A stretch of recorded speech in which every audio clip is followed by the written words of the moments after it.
Sun up, dust up, dawn on the Dakar. Kind of a leisurely one, 7:49. That's almost a lie-in for some of the bikers. Well, the smiles were broad, and thankfully the atmosphere, one of calm ahead of the day. Cyril Desprez. Well, today my tactic is to ride quite fast. We're used to reading the road book while we're riding fast, and I'm comfortable going fast. And if I go a bit slower, then I'm going to start looking around, and that's when it gets a bit dangerous for me. I have to be quick to be safe. I'm not here to have fun. I just need to ride normally, he says, at my normal rhythm. That's what I'm going to do. And indeed, that's exactly what he did, and a number of others. David Castor, though, was having a bit of a problem. A fuel leak. He says, I don't know how I've broken a fuel pipe. I have no idea. He says, I have been wondering. I went for a leak, and then I came back and I found that my bike was busy having a leak as well. And unfortunately, it's been a difficult start to the day. Castor finally getting underway. He was to finish 6th on the day's stage. Not too good by his own standards, but he did maintain 2nd place overall. 36 minutes and 9 down on Cyril Desprez. He had his moments, though, constantly looking at the cable on the front end. Cables, pipes, whatever next. Well, he kept stopping, tightening it all up,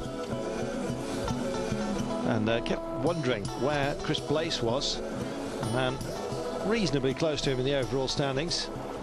But he kept up his momentum and finished the day in 6th place, good enough to just about bag 2nd overall. On board with Jondi Azevedo. Now, this was a man who wasn't sparing any of the horses today. He wanted a stage win, and that's exactly what he got. His best performance so far in this Dakar has been 5th on stage 9. Well, he always wanted to be the best privateer. He's not going to do that. 27th after some problems during the Dakar, but he gave himself a little pat on the back today with a stage victory. Quite right too. He's a great rider, the Brazilian, and he'll be back, that's for sure. 2nd career stage win on the Dakar, and he wasn't holding back. Look at this. There's no banking there, but the way he was taking the corners, you would have thought there was. Jacek Czakor, the Pole, fantastic rider, 2nd place. He just keeps getting better and better. The best ever Polish result.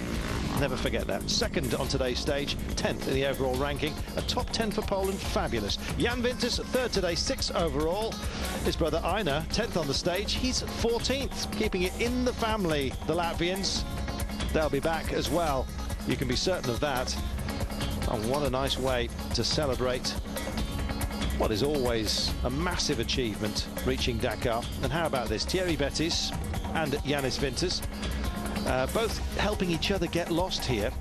And when they finally sort of decided the right track, they came together, and one said to the other, well, whose fault was that? And then they both pointed to each other, and then they kind of split up and had a huff. Look at this. Your fault, no, your fault, no, your fault.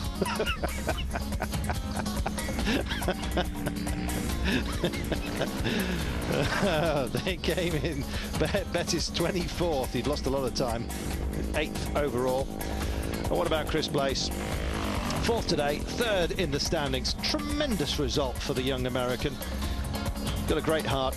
Put up plenty of messages to Elmer Simmons and all his family.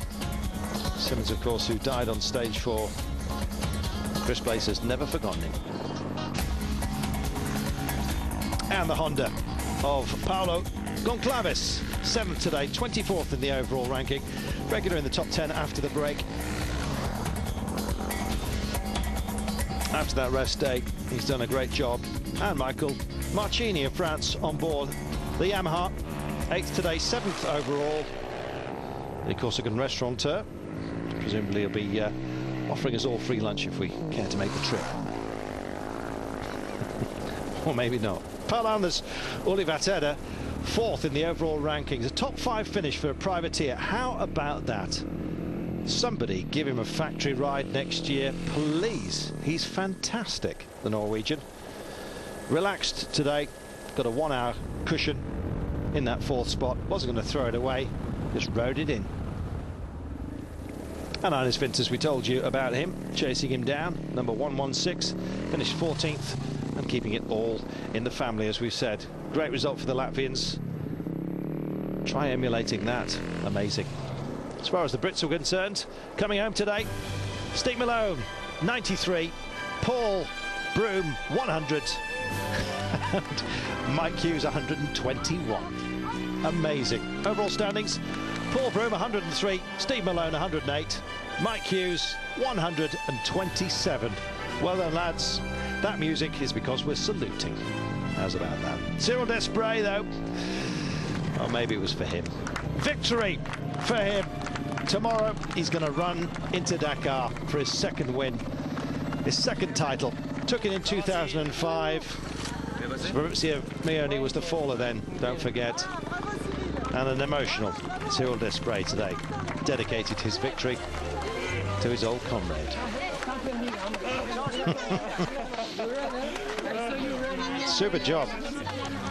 Rode brilliantly, never ever gave up when Coma looked to be running away with it. Never forget that. Helder Rodrigues won Portugal's heart. 17th he finished today, and he's finished the rally in 5th place. An amazing achievement for the young man. And Jaroslav Karnik of Slovakia finishing in the top 10. We knew he would. 9th he's finished after finishing 19 today.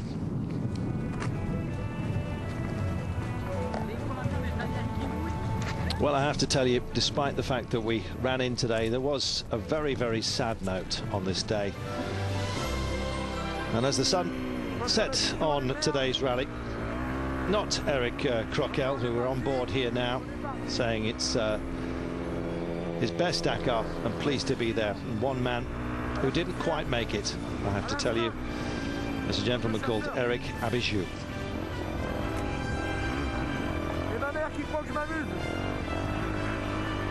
Well, he's just dedicating it, Mr. Croquelois, to his wife. Says it'll be his last Dakar. His wife has been scared back home, he says. She thinks I'm having a great time.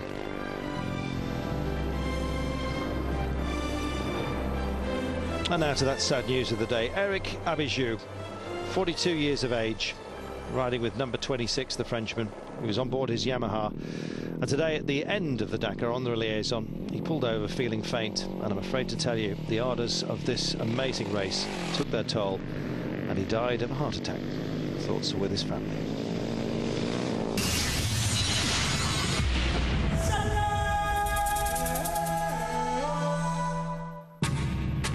So on that sort of flat note, really, on what has been a day of mixed emotions, as always. Jondi Azevedo taking it ahead of Jacek Chakor and the rest. Cyril Desprez will be crowned on the Lac Rose tomorrow. Let's speak to some of those who made it home today. Jondi Azevedo said, I'm quite happy with my rally this year. Unfortunately, I suffered some mechanical problems with my bike in the middle of the rally, and I couldn't achieve my goal before the rally, which was to finish in the top 5. But I'm quite happy because I managed to do some good stages, and I enjoyed my team, and I'm already thinking about next year. Cyril actually made a mistake early, and I got in front of him and for a little while, and then I let him go in front, so I didn't have to feel so much pressure. I just wanted to ride slowly, and he was going pretty fast, so then I followed him in, and we made perfect navigation today. Just a few small mistakes, not so bad.